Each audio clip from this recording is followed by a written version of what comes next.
L'entendre. Il est 14 heures passées sur Globule Radio. Le soleil vient de sortir à Chamonix. On est content parce que c'était un peu une matinée pluvieuse. Et puis l'équipe qui est en direct sur la terrasse du Little Bio à Chamonix Sud. Vous êtes les bienvenus si vous voulez venir nous voir. Salut à tous d'ailleurs ceux qui nous regardent sur Facebook. Je ne sais pas par où je suis filmée.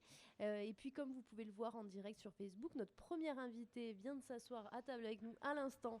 Elle est allée chercher ses lunettes de soleil, voilà, parce que le soleil vient tout juste de sortir. Ça fait du bien. Bonjour Estelle Giordani. Bonjour, bonjour les filles. Bonjour Alors les gars. un petit ajustement de micro.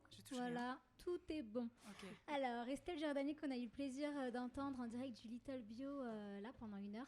Ça faisait plaisir parce que le soleil n'était pas encore là. Ouais. Mais heureusement la musique était là, donc c'était super. Merci. Alors depuis 2 ans vous faites sensation en Haute-Savoie, accompagnée de votre guitare. On dit de vous que vous êtes une artiste do it yourself. Comment vous avez commencé dans la musique? J'aime beaucoup ta question, mais alors le tu, ça m'embête pas du tout. Surtout que c'est parce qu'on a pris l'habitude de vous voyer sur Globule, mais allez, on peut allez, tutoyer. Comment t'as commencé dans la musique? Alors voilà, merci. Comment j'ai commencé la musique? Bah, j'ai toujours fait de la musique. Après, quand est-ce que je suis passée à l'étape je vais la faire écouter? Je crois que mes proches étaient un peu obligés en fait. Je bousillais les cassettes de mes parents quand j'étais petite. J'avais compris l'astuce, tu sais, dans les radiocassettes là, pour arriver à réenregistrer sur les bandes. C'était génial cette époque. Donc voilà, j'ai bousillé du Piaf, du Brassens, du Brel, c'était génial. Et j'avais mes petites compos que je remontais là-dessus. Petite, ça, j'ai des souvenirs petites. Et après, je me suis mise à la guitare. Le chant était un peu en suspens. Et puis une fois que j'ai trouvé la cohabitation entre les deux, très tôt, j'ai écrit et j'ai chanté. Vous êtes aussi graphiste, je crois, de métier. Donc c'est aussi un métier artistique. L'art, la créativité, l'imagination, c'est important dans votre vie? Dans ta vie? C'est essentiel, ouais. Ouais. J'essaye. C'est essentiel, je crois. En fait, c'est l'histoire d'une graphiste qui est restée derrière son ordi super longtemps. Et quand tu as des commandes graphiques, tu vois ton client, tu fais un point créé avec lui, tu estimes ses besoins, tu fais 2-3 propositions. Et après, la partie créa, elle est vraiment... Tu es dans ta bulle. Et il est possible que tu ne revoies pas ton client, qu'il n'y ait plus de live, qu'il n'y ait plus de moment direct quand éclot la création à ses yeux, pour lui. Et je crois que j'en avais un peu marre d'être derrière cet écran.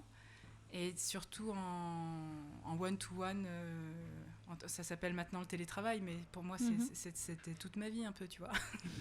Donc, ce qui est génial quand tu chantes, c'est que tu crées. Et il y a un moment, tu refais ça tout de suite, là, dans l'instant. Et l'instant, il est absolument partagé à la seconde avec tout le monde qui t'entoure et qui partage ce qui était avant le silence. Et ce que tu habilles avec tes créations. On dit toi que tu as réinventé la chanson folk française, donc avec un fond de blues, un fond de mélancolie. Est-ce que tu t'inspires d'artistes en particulier ou est-ce que c'est le style en lui-même qui t'a appelé? Comment ça se passe? Je crois que je dois avoir un tempérament mélancolique, mais un genre de bouée de secours, quoi. Je ne suis pas quelqu'un de mélancolique au jour le jour. Je suis plutôt une excitée qui a eu à canaliser son énergie. J'ai beaucoup d'énergie. Et la mélancolie, c'est un mode d'expression. J'écrivais des trucs peut-être... je me cachais peut-être un peu derrière l'humour avant. C'est facile de faire des blagues. Et quoique, De Funès disait que c'était le plus dur d'être... Voilà, le comique, c'est une sacrée science. Donc il n'y a pas forcément de facilité là-dedans. Mais en tout cas, pour moi, c'était la facilité de cacher des sentiments peut-être plus profonds, enfouis, difficiles à exprimer. Parce que j'ai ce côté, j'ai un côté très pudique et donc je me suis fait violence et ça a été pas évident pour moi, mais j'ai fini par trouver mon équilibre entre se montrer comme ça et au travers de chansons qui sont donc étiquetées folk blues. C'est pas quelque chose auquel je pense, si tu veux, quand j'écris le style. C'est comme un style dessiné où tu penses que tu fais et puis après t'as les étiquettes qui t'arrivent dessus. Tu dis bon bah ok. En fait, c'est ça, alors d'accord, ok. Et pourtant, on a pu le voir là sur la terrasse du Little Bio où on est en direct. Tu as un bon feeling avec le public. Tu parles, tu es super à l'aise avec le public. Ce qui n'est pas le cas de tous les artistes. C'est chou. Ouais, j'aime bien parce que t'as le déroulé de ton show et puis peut-être sans trop en dire non plus. il y a un contre-pied dans le fait de faire un truc un peu participatif ou de faire rire un peu les gens de temps en temps. J'aime bien communiquer avec les gens, ouais. Et ton premier EP, on écoute partout, il est sorti fin 2019. Ouais. Il y a aussi un single, Je n'oublierai pas, qui est sorti à l'automne 2020, qui a été primé par l'Académie Charles Cros. Oui. Et tu es également lauréate Shomi et sélectionnée sur Sortie de piste à Château-Rouge. Ouais. Alors, c'est des prix, des reconnaissances. Qu'est-ce que ça représente pour toi ?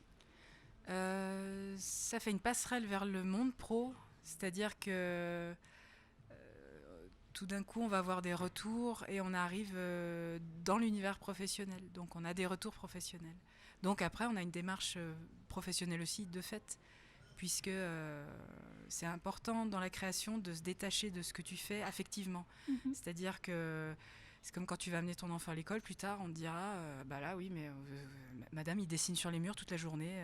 Et ça va être dur, tu vas voir, de couper le cordon et de dire c'est mon enfant qui dessine sur les murs, c'est pas de ma faute. Une grosse métaphore énorme pour dire qu'il faut savoir couper le cordon avec sa création.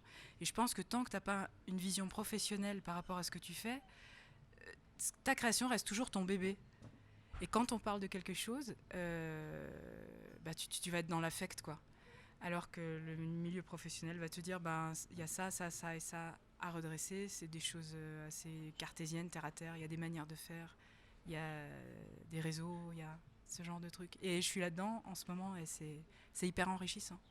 Alors justement, vos créations, vos chansons, on va pouvoir les écouter cet été. Vous faites une tournée qui se déroule les 2, 9 et 18 au Contamine pour les siestes musicales, pardon. Oui. Et le 20 août à Léman, à Bonneville. Est-ce que vous avez aussi d'autres dates à communiquer en dehors de Pour l'instant, non. Les dates, c'est déjà pas mal. Je t'avoue que c'est bien, mais je t'avoue que j'enlève les lunettes parce que tu vois pas forcément mes yeux. Je vois pas tes yeux. C'est déstabilisant. Enlevons-les.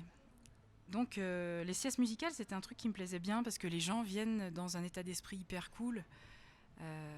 Et ça correspond peut-être bien à mon univers, donc ça c'est bien. Et je crois que les programmations se font à la quinzaine en ce moment, vu le contexte. C'est-à-dire que les programmateurs travaillent par à-coup sur 15 jours. Donc, mais tu restes disponible au cas où ? Je reste disponible, complètement. Et est-ce que tu as des projets musicaux à venir ? Je réfléchis à l'album, alors pas que dans la tête, mais voilà, je travaille des morceaux avec les retours que j'ai eus à Paris, au Shomi, quand j'ai pu jouer au Centre culturel suisse. J'ai rencontré du monde, j'ai eu des super retours. Et du coup, je retravaille. Tout ça, ça me remet en création, en couveuse un peu. Tu vois. Je vais couver un peu un moment là. Et j'aimerais bien sortir un album, ouais. Mais sortir un album, c'est pas juste faire des chansons les unes après les autres sur un disque. J'aimerais être entourée. J'aimerais une équipe, m'entourer pour la sortie de cet album qui pourrait m'aider à le défendre. C'est-à-dire qu'aujourd'hui, les places sont chères et il faut anticiper en amont, quoi, un maximum, je pense. Voilà. Merci Estelle Giordani d'être venue au micro de Globule, de nous avoir accordé cet entretien. Ça nous fait plaisir parce que l'année dernière, on vous avait convoité, mais cette année, ça s'est fait. Donc, c'est super. Alors, pour réécouter le live d'Estelle Giordani en direct du Little Bio, ça se passe sur notre Facebook ou sur notre site web. Vous pouvez également la retrouver sur ses réseaux sociaux. Donc, je crois Facebook, Instagram. Où est-ce qu'on peut écouter vos musiques aussi ? Sur toutes les plateformes de streaming ? J'ai mes clips maison sur YouTube, si jamais. Spotify, Deezer, je crois qu'on arrive au bout. Ouais. Et j'ai mon album en vente aussi. Voilà. Et l'album en vente, super. Voilà. Et aussi les chroniques, je suis une chanson sur Globule Radio. Merci beaucoup Estelle. Restez avec nous sur Globule Radio 90.5 FM. Merci à tous. L'émission ne fait que commencer.